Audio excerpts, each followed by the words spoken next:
Well, as we told you earlier, the works of Norman Rockwell are on display at the Guggenheim Museum in New York.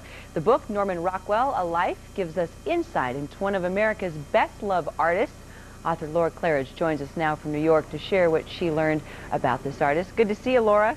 Hi, Kira. Good to see you, too. Well, I'm curious. We've heard so much about Norman Rockwell lately. Everybody knows the name, but even more so now. Do you think that this war against terror and what happened on September 11th is even bringing home even more so what Norman Rockwell was trying to talk about such a special America? I think so. I think so on two levels. One, the idea that what's worth fighting for in this country, that domestic sense of what's small but so vital to everyone's joy. And then on the other hand, his kind of intelligent patriotism. If you go look at those four freedoms, they're not knee-jerk patriotism. There's a real thoughtfulness. And I think on both levels, he's very much a man of the moment. Yeah, and he sort of created this indelible image of small-town America that never really existed. Do you think now now more than any time, people are really drawn to this because of this image he saw of America? Yes, and I think, you know, all along, even in the 30s and 40s, 50s, Rockwell was painting an idealized form of a domestic small scene, of the idealized America that he knew never really was, you know, in its entirety.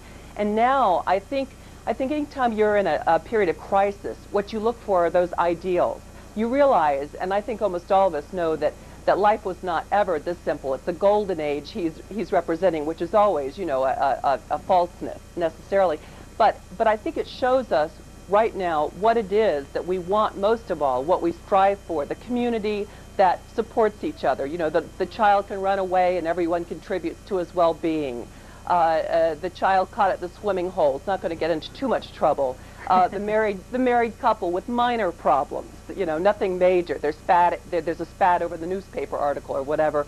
But these are ideals, and I think that we're reminded by Rockwell's art right now that this is what we really want. It's not the you know, the salary of $200,000 or whatever. This is what we're aiming at, and this is why it's worth, in many people's view, sending soldiers to die. Well, you reveal a lot about his life in your book. I found it very interesting. I guess I never realized he was so depressed.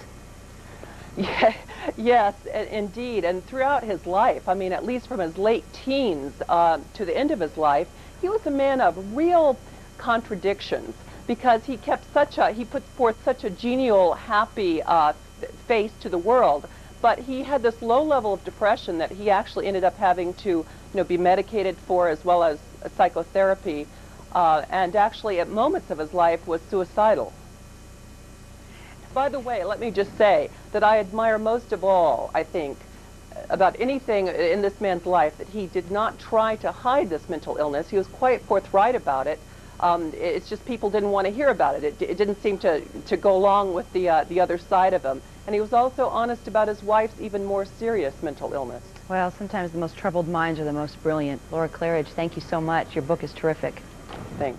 All right.